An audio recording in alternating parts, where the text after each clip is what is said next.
Hey everyone, this is Neha from Edureka, and I welcome you all to this live session where I will be talking about the fundamentals of Java Regex, that is, regular expressions in Java. Before I move ahead with the session, can I get a quick confirmation whether I'm audible or not? Please type yes in the chat box if I'm audible to you guys.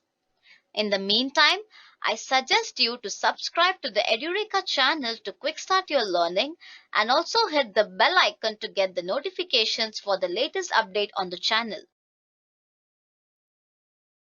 Now that I'm getting a lot of confirmation, let's look at the agenda for the session.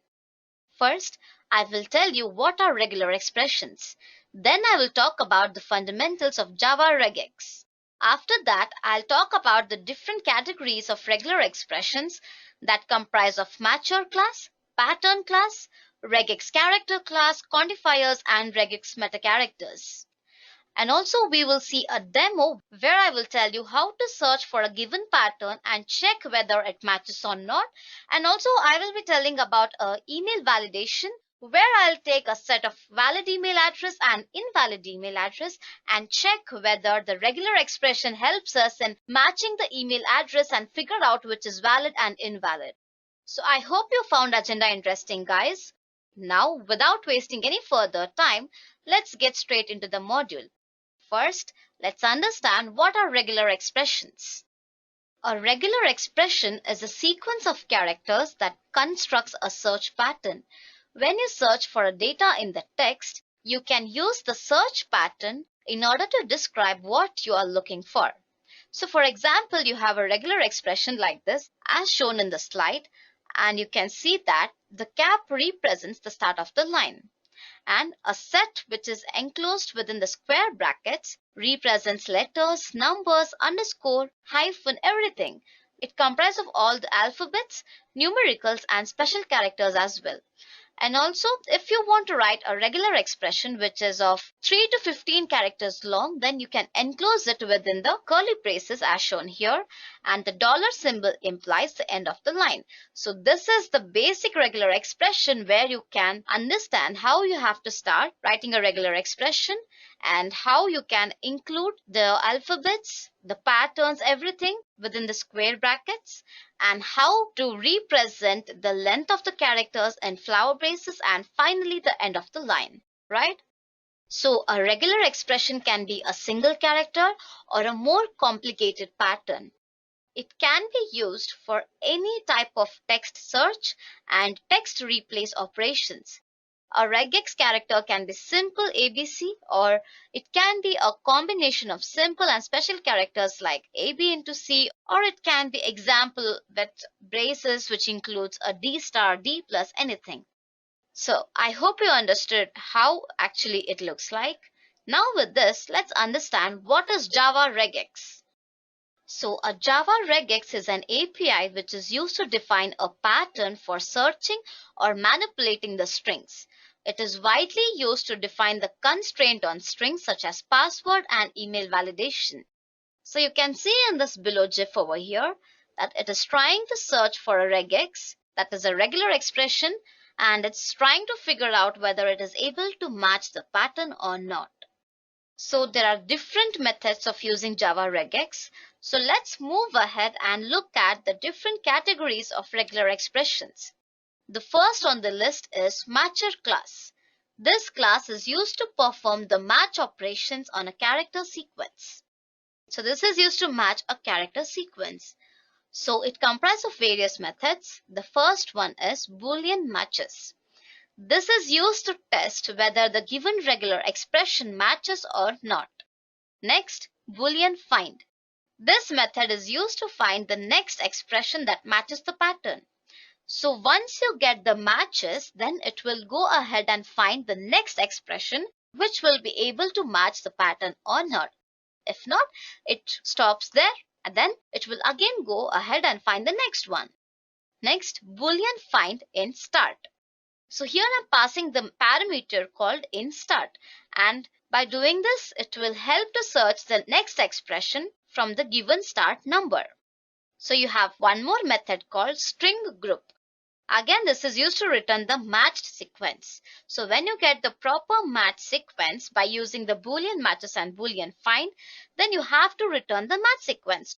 In order to do that, you need to write the string group method. Next, int start. This method is used to return the starting index of the regular expression.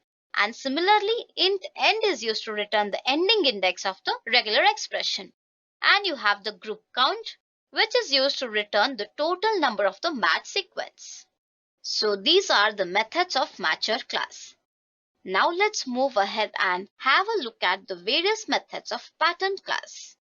Pattern class is a compiled version of regular expression which is used to define the pattern for a regex engine. So again, this also comprises of various methods. First, static pattern compile, and here I am passing the parameter as string regex. Okay.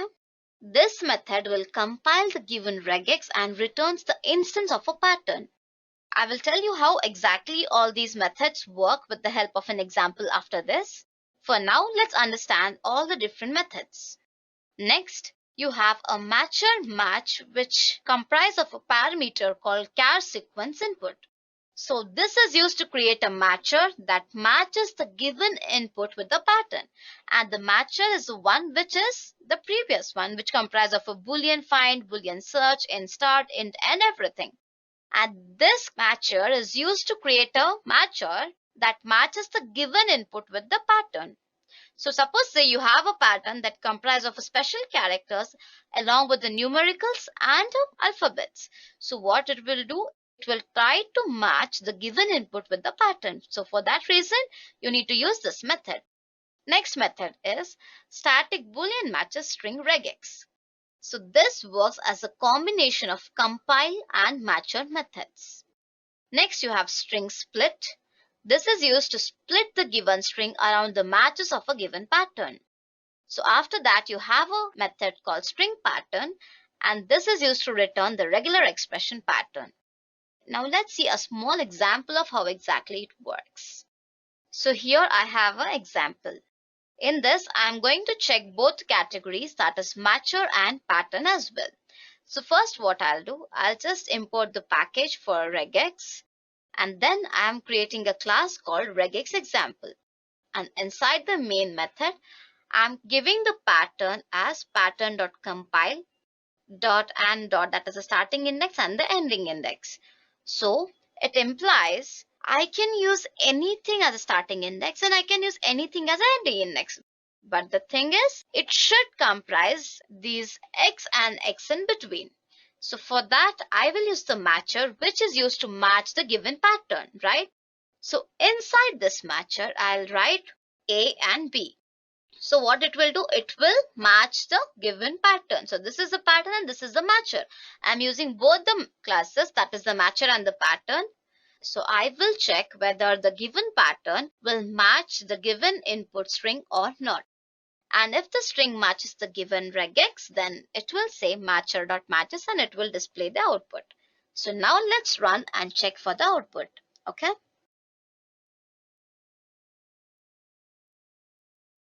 So it's telling string matches the given regex, and as I already told you, it will always display the Boolean result, that is true or false. So it is telling true. So now even if I give something like this, so what do you think will be the output? Let's run and check for it. So you can see again it's telling string matches a regex pattern. But then if I remove one x from here and then I write x over here, so it does not match the given pattern, right? So obviously it will say as false. So you can see here it's telling false, right? So I hope you understood how to write the pattern and how to write the matcher for the given pattern. And remember one thing, it always displays the output in the form of a Boolean, that is either true or false. So what happened here? In this case, internally it uses pattern and matcher Java regex classes to do the processing. But obviously, this reduces the code lines. And pattern class also contains the matcher method that takes the regex and input string as argument and returns the Boolean result after matching them. So this code works fine for matching the input string with a regular expression in Java. So that's exactly how it works. Now let's move further and see the next category, that is regex character class. So again, even this comprises of various methods like ABC. So it comprises of ABC, which implies a simple class that comprises of A, B, or C. Next, negation of ABC. This comprises of any character except A, B, or C. That is a negation. Next, you have A to Z and capital A to Z, which implies a range that includes small a to Z and capital letters from A to Z. Next, it has A through D or M through P. That is a union. That is A through D or M to P.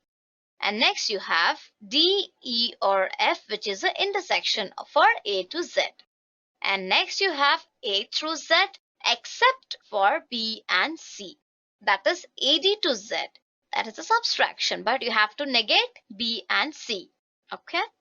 And the last one is A through Z and not M through P. So these are the various categories of a character class. Let's again take a small example and understand whether this works fine or not. So now let's check how this works. So again, inside the main method, I'm using a pattern.matches method to check whether the given set of characters matches with the given pattern or not. So first, it comprises of X, Y, and Z. So you can see here all the character set comprise of the simple class, that is ABC, that is XYZ. So when I pass WBCD, it will obviously return false because it is not among X or Y or Z. And now if I just pass X, it returns to Y because inside this class, it comprises of X, Y, or Z, right? And again, if I try to pass double X, 5Y, and 1Z, it returns false because X and Y comes more than once. So that's the reason it will return false. Now let's run and check for the output. So as I have already told you, it returns false, true, and false. So this is the given character class, right? And if I try to match the pattern that is out of the character class, then it will obviously return false. So this is how you can write an example for character class and check whether the given set matches with the input pattern or not. Now let's move ahead and understand what are regex quantifiers.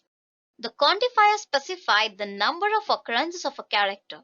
So again, even this comprises of various methods. For example, X followed by a question mark. It implies X occurs either once or not at all. Then you have X plus, which implies X occurs more than one time. And X with a star, that is a multiplication symbol, implies X occurs 0 or more times. And if you have an X followed by an N within the curly braces, it implies X occurs N times only. And if you have an N with a comma, then it implies X occurs N or more times. And if you have a parameter like Y, Z, then it implies X occurs at least Y times but less than Z times. So these are the various methods of regex quantifiers, and let's see even how this works. So inside the main method, I'm simply printing this thing, that is quantifier, and now I will try to check whether the pattern matches or not. This symbol in the quantifier implies it should occur either one or it should not occur at all, right? So when I say A, Y, and Z followed by a question mark, and inside that if I just pass a parameter A, it will say true, which implies A occurs only one time. Next, in the same category, if I write A 3 times, it says false because A comes more than one time. So as I've already told, the symbol implies either once or not at all. Again, in the same category of class, if I write this, it will again say false because all these alphabets comes more than one time. So that's the reason. Again, even for this case, which says AMNTA, it is false because MNT is not under this category and A comes twice. That is the reason. and this should be true because AYZ again does AYZ as well. Okay. Next, plus quantifier implies what? It should occur more than one time. So AYZ plus implies it should occur more than one time. So it says true because A comes once. Even if I write 3A, again it says true because A comes more than one time. And even if I write this pattern, again it says true because it comes more than one time.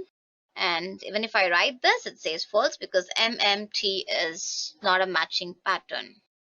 Okay, that is M and T are not a matching pattern. So this implies it should occur either 0 or more number of times, right? So when I give this pattern followed by a star, which implies, and if I write the matcher this, it says yes because A, Y, and Z occur either 0 or more number of times. So let's execute and check the output.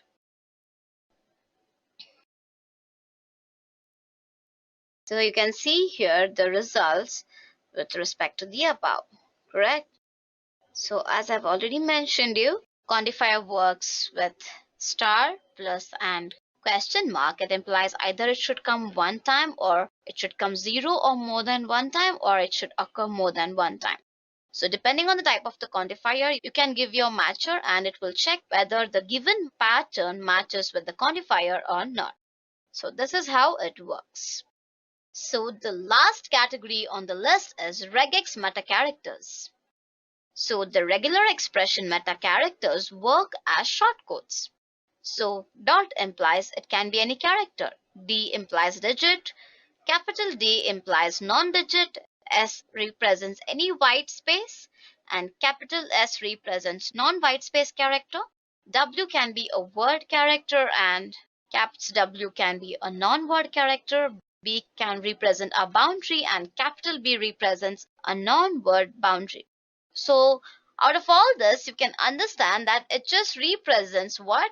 A shortcode, right? So let's also check an example of how exactly this works. So inside the main method, I have written meta characters D. So D means digit, right? So in D, if I give ABC, it will say false. Again, and in D, if I give 1, it says true. Why? Because digit comes only once.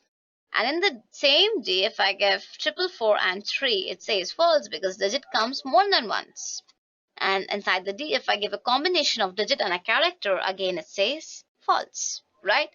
So now in case of meta characters capital D, so if I give a meta character capital D and if I try to write an alphabet that is a character, it says false because capital D means a non-digit, but it comes more than once.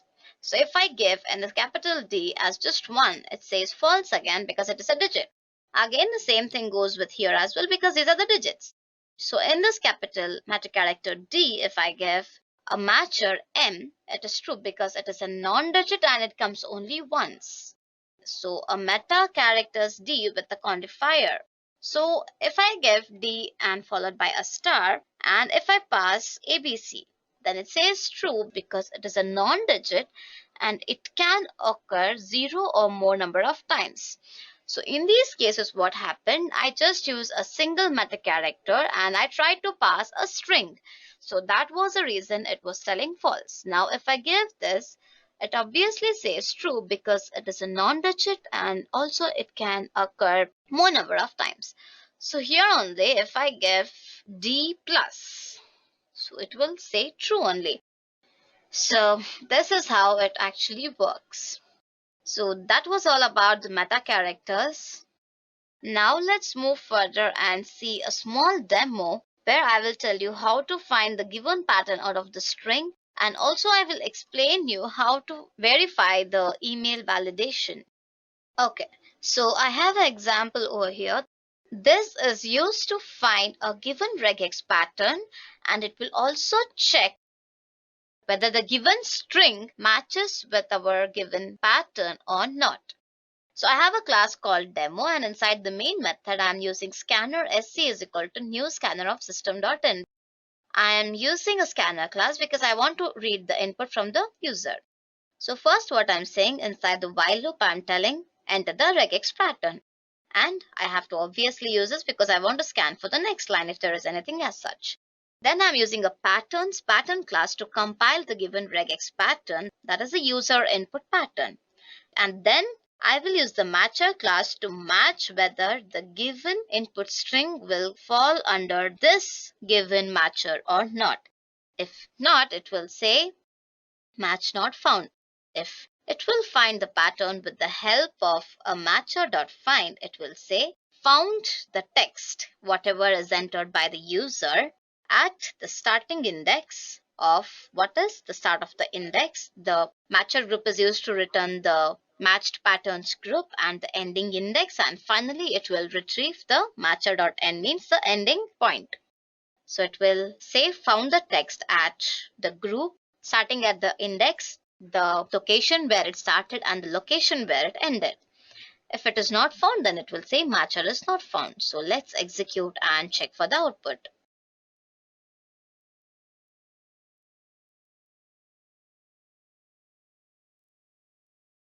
So it's asking me to enter the regex pattern. So what I have to enter, either I have to enter a part of it or I can enter the full thing. So I will do one thing. I'll just type YouTube channel, right?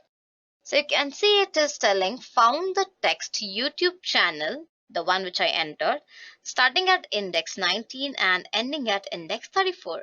So now check 1, 2, 3, 4, 5, 6, 7, 8, 9, 10, 11, 12, 13, 14, 15, 16, 17, 18, 19.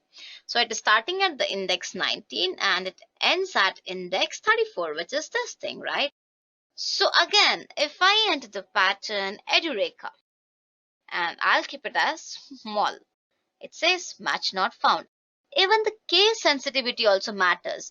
No matter you give the same string, again the case sensitivity also matters a lot.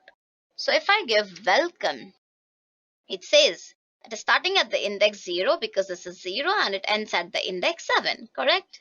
So this is how you can match the pattern with the given input string. So this is all about the searcher and the finder. Now let's see a small example of email validator. So I have created two classes here, one for email validator and the other one is for the testing of an email validator. So in this regard, I'm performing a email validator test, that is unit testing. So inside the email validator, I need two classes. One is a pattern and the other one is a matcher. So the email pattern that I'm going to give comprise of all this. That is, this is the starting index as I have already told you, and this is the ending index, right? So it should comprise of all these things plus these things, and there should be a @ symbol because it's an email address, followed by again a digits and small and capital letters, and again the same thing. And it can also comprise of more number of digits, and finally it has the ending pattern, right? So inside the email validator, I'll try to match with the given email pattern. And I have a boolean validate final string hex. So this is used to match the hex of the given parameter, and finally it returns the matcher. And now I have the email validator testing. So here I'm using data provider to provide the data, and this will be the unit test case which I will be running as a testng test. So if you wish to know more about what is testng, how exactly it works, what is unit testing, you can check out the videos on our YouTube playlist and you will get hands-on on even those topics as well. So now you have a public class email validator test. I'm going to create an object of a new email validator, and using the data provider, I'm providing the valid email address that comprises of a string followed by a @ symbol, and then it comprises of the domain followed by a particular domain. It can be .net, it can be .com, .co, anything, right? Which implies it has to comprise of this followed by @. If it is Gmail, so it has to compile Gmail dot again com test, anything. So these are the email address which is valid. And I again have an invalid email address. So you can see if I simply give as Edureka, it is not a valid email address, right? So the email address should comprise of this pattern. If not, it is an invalid email address. Again here, Edureka followed by a dot and gmail.com. Again, it is an invalid. So again, you can see after a gmail.com, again it comprises of something that is also a non-valid email address. Comprised of star, percentage, so many things, right? So these are not a valid email address. So what I'm doing, I'm using add test annotation to test the valid email address. So here what I'm doing, I'm passing the valid email provider. So what happens is it will check both the valid and invalid email address and it will display the output. So the data provider is used to provide the set of the data, and from there you can validate the email address. So I'm writing two tests, one for valid email provider and the other one for invalid email provider. So whatever is present in this, I'm sending it to a variable temp and then I'm validating that. And finally, I'm checking if the result is true, then I'm using assert equals to true. And if the result is false, I'm giving assert is equal to false. So let's check the output. So I'm going to run it as a test-ng test and let's check for the output.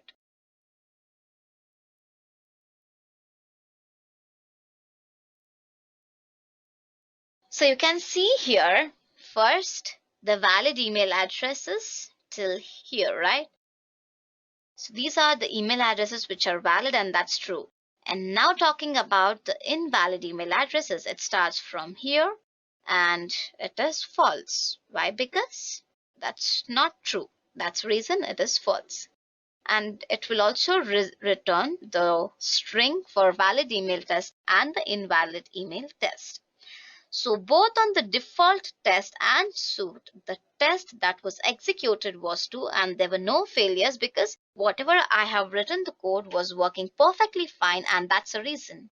So even if I have to check the result of running class email validator test, you can check all these. The test that was run was true, one is valid and one was invalid. And this is the class name which is followed by a package. On both the default suit and test, the test was run within these many seconds. Yes. So this is how you need to validate the given email address and check whether it is invalid or invalid. That's exactly how it works, and I hope you got a brief idea about what is regular expression, how you write a regular expression, what are the different categories of regular expressions, and how to configure your program and check whether the given regular expression or a pattern matches with the given input string or not, and how to validate an email address as well. So that was all about this live session. I hope you enjoyed it. If you have any queries, you can comment in the comment section below and we will respond back to you at the earliest. Thank you for attending this session and have a nice day.